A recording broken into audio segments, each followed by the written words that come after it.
8:30. Avanzamos ahora para tener otra conversación muy importante. Abordamos este tema y no nos alcanzó un programa porque es mucho lo que podemos hablar.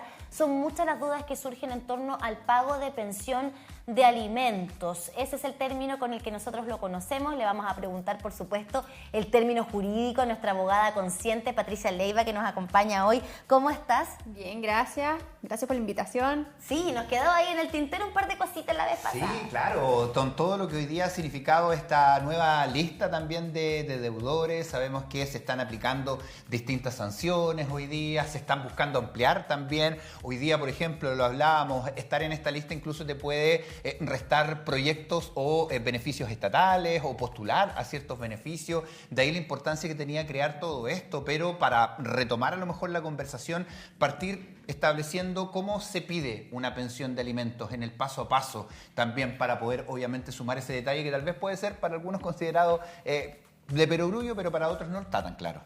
Bueno, la ley establece para el derecho a pedir alimentos, la base son vínculos familiares o la filiación. Entonces la ley establece, tienen derecho a pedir alimentos el cónyuge, los descendientes, los hermanos, los ascendientes, y mencionan ahí que quedó como en la antigüedad alguien que hizo una donación cuantiosa y no se ha revocado. Pero establecen en el fondo estos vínculos familiares. Estando en esa situación, se tiene el derecho.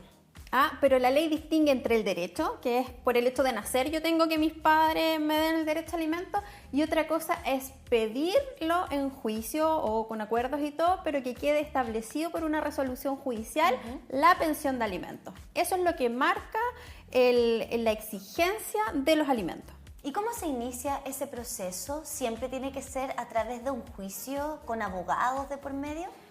La ley establece un trámite previo que es la mediación, que es obligatorio, que uno va donde un mediador, que es un tercero imparcial, que va a tratar de llegar a acuerdos colaborativos con las partes. Eso es lo primero. Y por ahí podría resultar el acuerdo directamente y eso se pasa a la aprobación judicial, o podría no haber acuerdo porque la verdad que nunca llegaron a nada o porque alguna de las partes nunca asistió sin causa justificada. O sea, ¿puede ir solo una de las partes a iniciar este proceso de mediación? Donde evidentemente para que haya un mediador se requieren dos, pero ¿puede solo una de las partes ir a pedirlo? Exacto, lo va a iniciar una parte, se le va a notificar a la otra y puede esta que no vaya. O sea, pero si son los dos mejor todavía. Si no fue, se va a levantar esta acta de mediación frustrada y ese es un requisito necesario para ya ir al juicio. Okay. Y por el otro lado, para el que no quiere llegar con el sistema judicial y se llevan bien, sí hay personas que se llevan bien después de separarse, toman la decisión ya, ok, yo te paso tanto mensualmente, pero ¿para qué lo vamos a formalizar si yo confío en mí? Yo te lo voy a pasar todos los meses igual. ¿Qué pasa con esas personas? No. Aunque sean los mejores amigos, tienen que llegar a un acuerdo, eso se hace por escritura pública y se presenta igual al tribunal, porque el tribunal le da como este sello de que puede después exigirse ese acuerdo. Porque si no, no hay cómo exigirlo. Exacto. Ya. Ahora, porque eso también hay un dicho muy antiguo que dice uno sabe con quién se casa, pero no de quién se separa. También es verdad. Eso es otra cosa, uno cambia mucho en una instancia y en la otra. Ahora, ¿pueden cambiar estos montos que se fijen, por ejemplo, en una mediación, en un comienzo, ya sea porque una de las partes perdió el trabajo, porque viene una pandemia, ojalá que no venga otra, pero ocurrió también en algún momento? ¿Se puede revisar? Sí, por supuesto.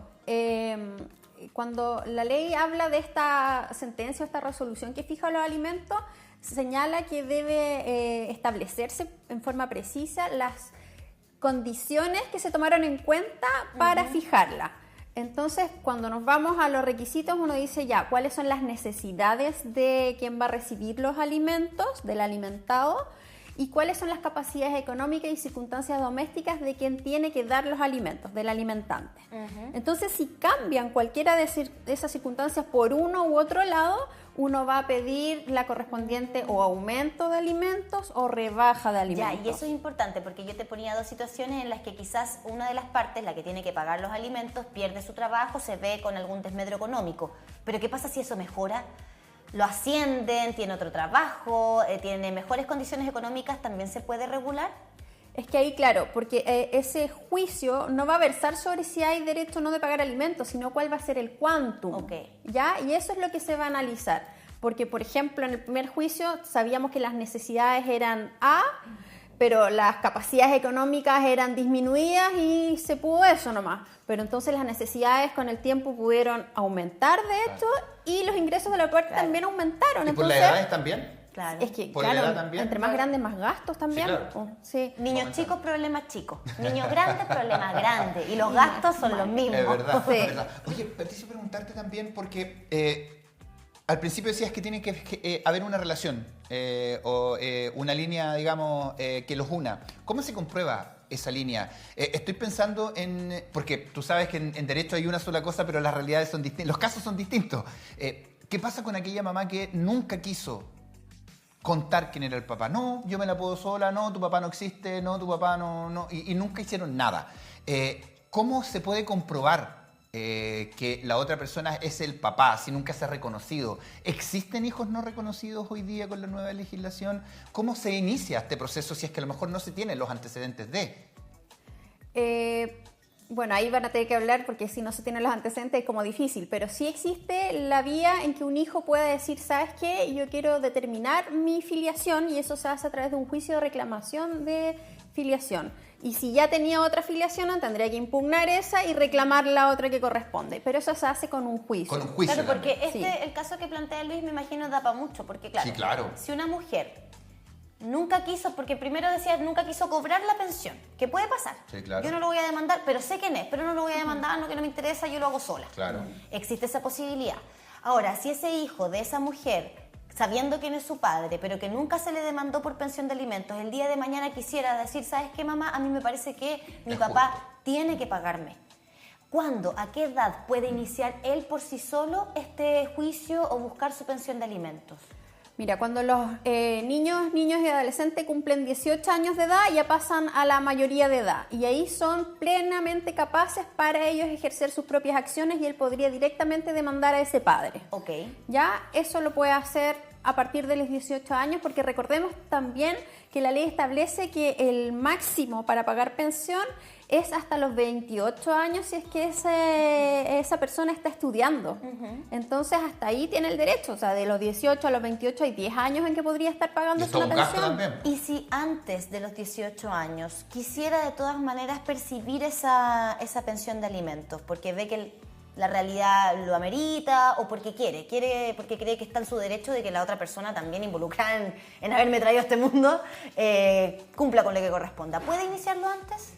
Es que ahí el cuidador de ese niño o adolescente que es menor de 18 años va a ser el representante legal de ese niño. Entonces, imaginémonos el caso de la madre, que es la cuidadora, ¿ya? Y que no tiene un vínculo de cónyuge ni nada, por lo tanto, ella para sí no tiene derecho a alimento, pero sí para su hijo. Y ella actúa como representante de su hijo y demanda en representación de su hijo estos alimentos menores.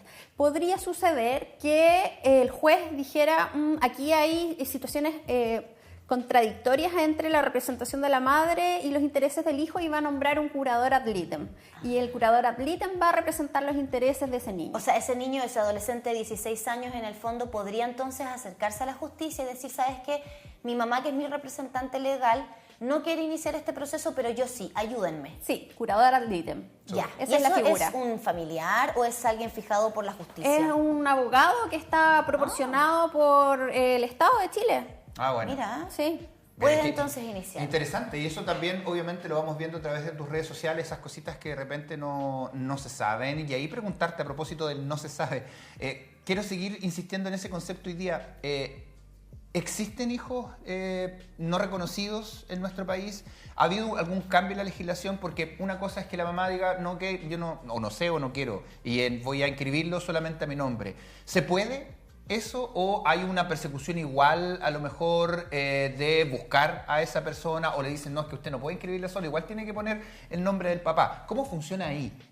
Mira, nosotros hace muchos años ya que tenemos la igualdad, el principio de igualdad entre los hijos, entonces ya no existe esa diferencia entre hijos legítimos y ilegítimos. No, ahora todos los hijos son iguales y tienen los mismos derechos. Antes eran hijos naturales. Sí. Claro. Los Sí. que nacían fuera del matrimonio Claro. y Claro. donde no estaba el papá para reconocer a ese niño. Ese era otro Chile, así como ese Chile Claro. como del campo, como... Creo que con Ricardo Lagos cambió eso. Sí, yo estaba estudiando en la U cuando cambió eso, Sí. así que Hace fue poquito hace entonces, hace poquito.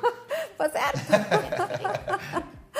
Sí, así que ahora todos los hijos son iguales. Ya. Y el tema de la inscripción, claro, como que puede inscribirlo y ahí va a iniciar igual este juicio de reclamación si es que no lo quiere reconocer, y con la prueba de ADN esa es totalmente cierta. Pero también está el efectiva. derecho de la mamá a no escribir a nadie, o el papá a lo mejor a no escribir a nadie.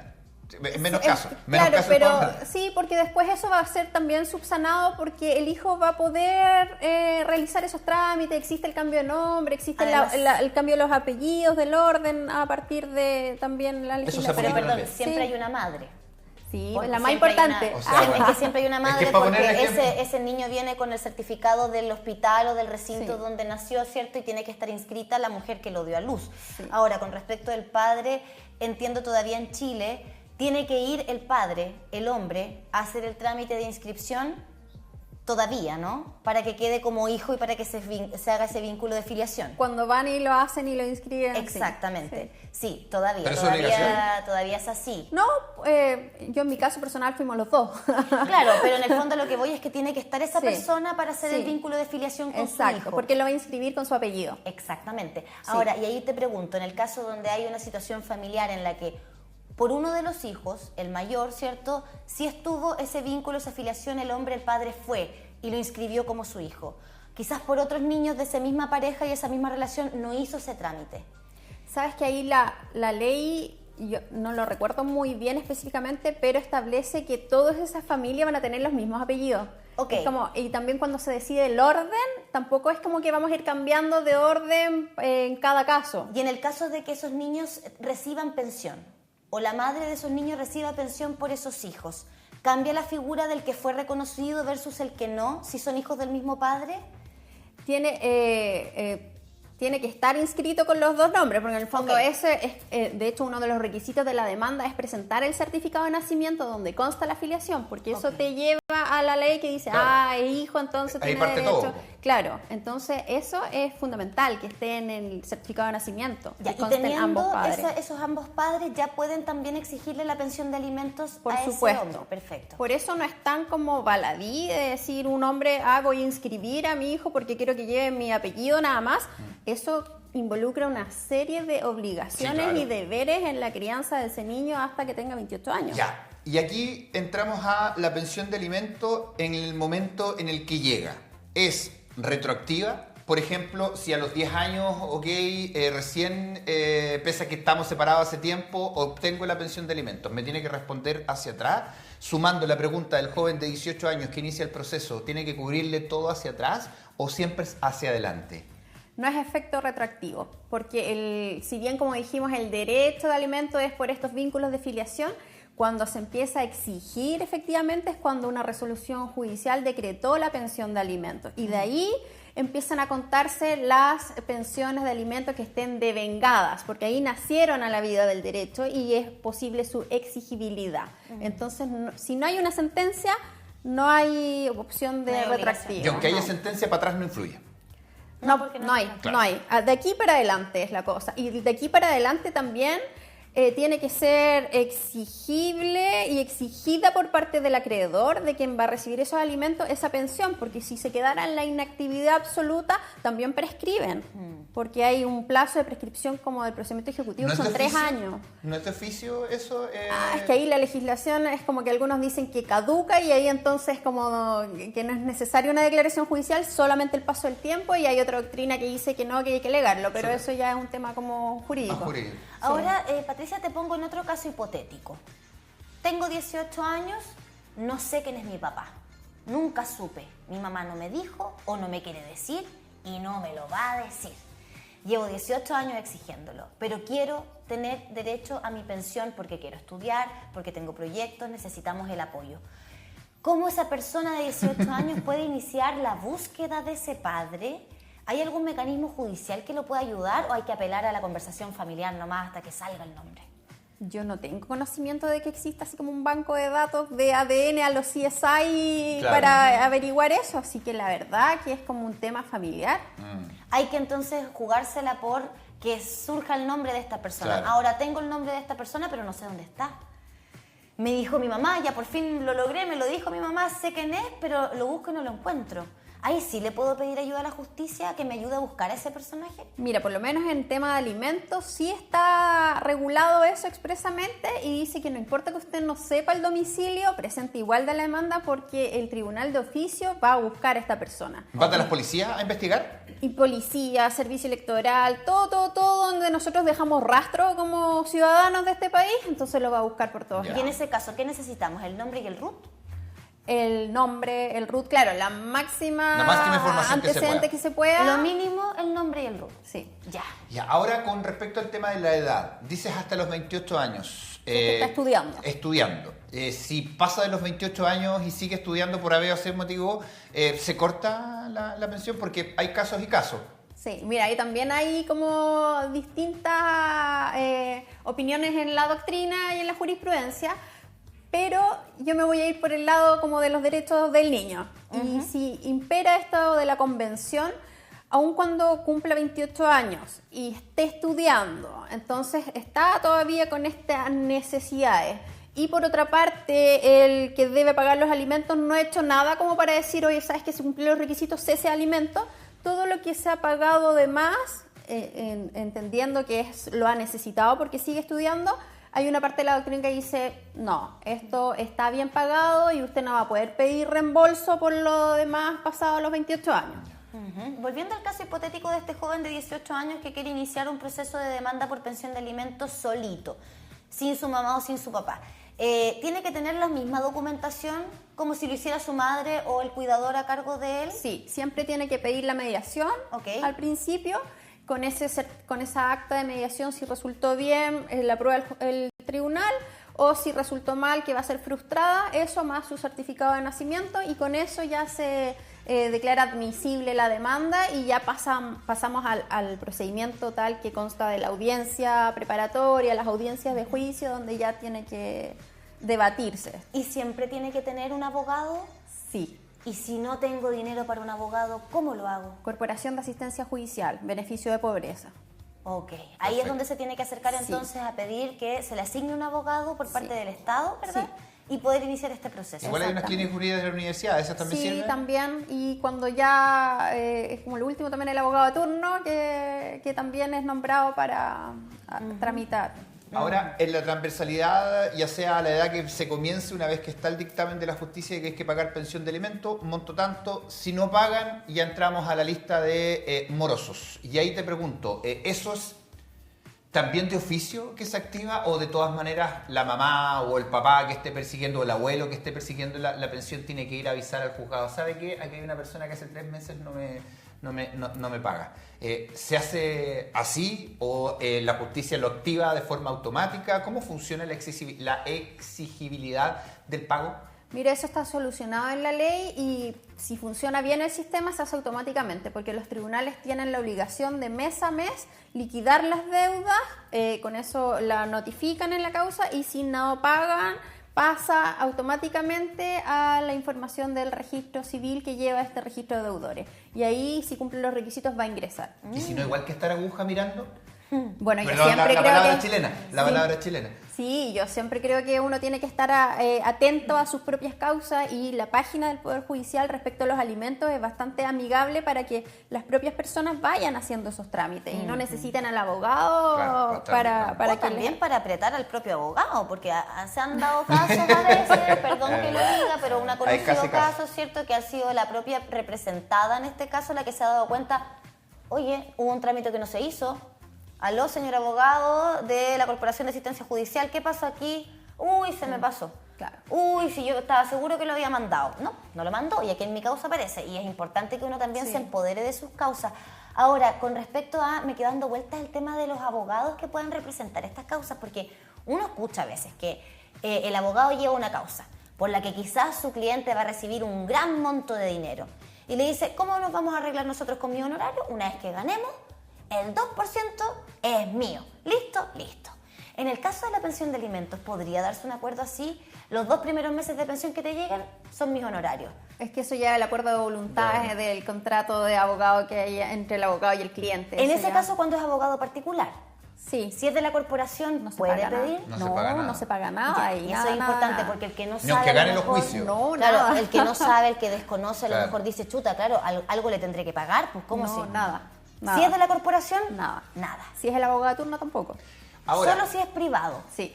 Perfecto. con respecto al tema y también poniendo un ejemplo particular, de repente los jóvenes están en medio de toda esta discusión y a veces hay papás que, claro, se llevan tan bien con los hijos y las mamás no tanto, y cuando cumplen 18 años empiezan a decir, pucha, pero ya no quiero, ¿por qué no me sacáis la demanda?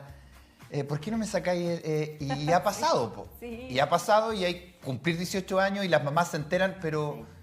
¿Y ¿Qué por pasó qué? aquí? ¿Qué pasó Claro, aquí? exacto. No, pues que yo fui a Tú sacarla. seguías estudiando. Exactamente. Y bueno, conozco un caso en particular, pero se escucha mucho eso. Se puede, es permitido, a pesar de que es objetable desde todo punto de vista, pero está la capacidad del joven con 18 años de tomar decisiones, ¿o no? Sí, claramente. Y lo que tú mencionas ha pasado tanto que la ley lo ha tenido que regular. Ya. Y en ese caso, en el ejemplo es claro, ya el joven, si quiere condonar la deuda de pensión de alimentos, cuando el tribunal vea esto, va a decir, a ver, pero llamemos a la mamá, a ver qué tiene que decir ella. Y ella en ese momento va a tener que oponerse, argumentando que ella ha pagado todo este dinero, todo este tiempo, o que se necesita para futuro, y ahí el juez obviamente que va a ponderar los antecedentes, y en ese caso no creo que sea posible la Claro. condonación en la medida de que se le debe esta plata a la mujer, que ha tenido que solventar todos esos años la sobrevivencia del niño. Claro. Del joven, claro. Y ahí preguntarte también, Patricia, quizás escapa un poquito a la materia jurídica, no lo sé, pero en tu experiencia, porque este tipo de cosas también generan fricciones muchas veces y quiebres de las relaciones familiares, lamentablemente. Y claro, están los hijos de por medio. Y muchas veces los niños o los jóvenes dicen, pucha, yo ya no quiero más problemas con mi papá, no quiero más problemas con mi mamá, o no quiero iniciar un proceso porque a lo mejor va a generar que mi papá ya no me quiera hablar más, o que mi papá se enoje conmigo, o la mamá, o qué sé yo. ¿Hay algún tipo de protección en ese aspecto de nuestro sistema respecto de las vinculaciones familiares de ese niño, de ese adolescente, de ese joven? ¿O lamentablemente al iniciar estos procesos lo que pase, pasa nomás? Mira, no está regulado así. Lamentablemente todo esto son dramas familiares finalmente. Y tanto es así que lo que tú mencionas a veces llega a constituir violencia el hecho de presionar respecto del tema económico. Entonces también ese papá o mamá que esté presionando a ese hijo para que sácame la demanda o estamos con este tema del dinero, que sí, que no, O que te pídele más presiona, plata. exacto, eso finalmente también constituye violencia intrafamiliar. Entonces es un tema súper complejo. La ley trata de dar respuesta a los fenómenos y a los vínculos humanos y que pasan en las relaciones, pero no tiene todas las respuestas. Y ahí si somos abuelos, tíos, hermanos mayores de ese niño o niña que vemos que está siendo vulnerado en ese aspecto, que por un lado le están diciendo sácame la demanda si no me voy a enojar contigo y no te hablo más, o por otro lado pídele más plata a tu papá porque mira cómo nos tiene. Si nosotros somos testigos de una situación como esa, ¿podemos nosotros también actuar de alguna manera, pedir protección para ese niño? Sí, bueno, cualquier persona que vea una situación de vulneración de los derechos del niño tiene las facultades de ir al Tribunal de Familia a interponer esta denuncia y que finalmente se va a tramitar en una medida de protección. En otro carril. Sí, es otro procedimiento, pero siempre está esa posibilidad de en forma activa uno tratar de prevenir o tratar de erradicar esas situaciones de vulneraciones. Patricia, bueno, tú dices que la ley viene a hacerse cargo de las problemáticas de la ciudadanía. Y claro, la problemática hoy día de la ciudadanía era el tema de la pensión de alimento y hacerla exigible. Por ende, entre comillas, gracias a lo que significó con los primeros retiros, se pudo establecer la idea de, y se estableció por ley. Transparentó la realidad brutal Exactamente. de casi cuánto porcentaje de personas que Más del 60% no se paga. Imagínate, y la ley se hace cargo de aquello. ¿Está la ley bien hoy día? ¿Está funcionando como corresponde? Hay que apretarle algo más, porque a veces nuestros parlamentarios igual se van lavando las manos de cosas que ellos también tienen que ir perfeccionando. ¿Cómo está hoy día implementándose la ley? ¿Qué problemas has visto tú a través de tus clientes? Mira, yo creo que es un puntapié súper positivo todas estas modificaciones que hubo, eso hay que reconocerlo sí o sí. Ahora el tema es también aplicar las leyes. Y en lo que va a un año de la entrada en vigencia de la última de las modificaciones, hay que pedirle a los tribunales que se organicen y hagan las liquidaciones mensuales, porque eso da el puntapié de todos los procedimientos previstos, ¿ya? Y en algunos tribunales, por la carga de trabajo, no se está haciendo mes a mes. Esa es una primera cosa. Segunda cosa, las sentencias las sentencias que fijen una pensión de alimentos también tienen que hacerse cargo de tasar, de evaluar cuánto es el costo de los cuidados, y eso tampoco se está haciendo. Entonces eso hay que hacerlo, porque es súper importante, ya que es uno de los pilares fundamentales, el tema de los cuidados y el trabajo no remunerado. Entonces eso es una segunda cosa. Y una tercera cosa es que también se ha interpretado este procedimiento extraordinario, que es cuando uno puede ir a la cuenta de capitalización individual, lo han interpretado algunos tribunales como que es excepcional y es por una sola vez. Y eso no es efectivo, porque en la medida que se den los requisitos, eso puede ocurrir y puede ocurrir. Entonces esa es otra cuestión. Y lo último es el problema que existe, que ya es un problema social y que evidencia lo pobre que somos como Estado, de que cuando se acaben las platas en las cuentas de capitalización individual, no va a haber dónde echar mano para pagar las pensiones. Y si consideramos que esto abarca o protege este derecho fundamental de la vida, es como, ¿y quién se hace cargo? Y ahí está la incógnita de, bueno, ¿y quién se hace cargo? ¿Qué va a pasar? ¿Qué va a pasar? Y ahí sumamos a la larga lista de prioridades que tiene el Estado, de que tiene muchos pendientes, y ahí ya es un problema social.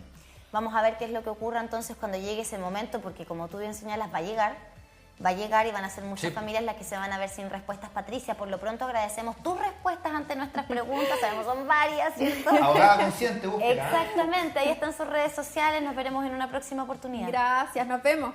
Nos vemos, gracias por estar acá. 3 minutos nos separan de las 11 de la mañana, bueno, hemos estado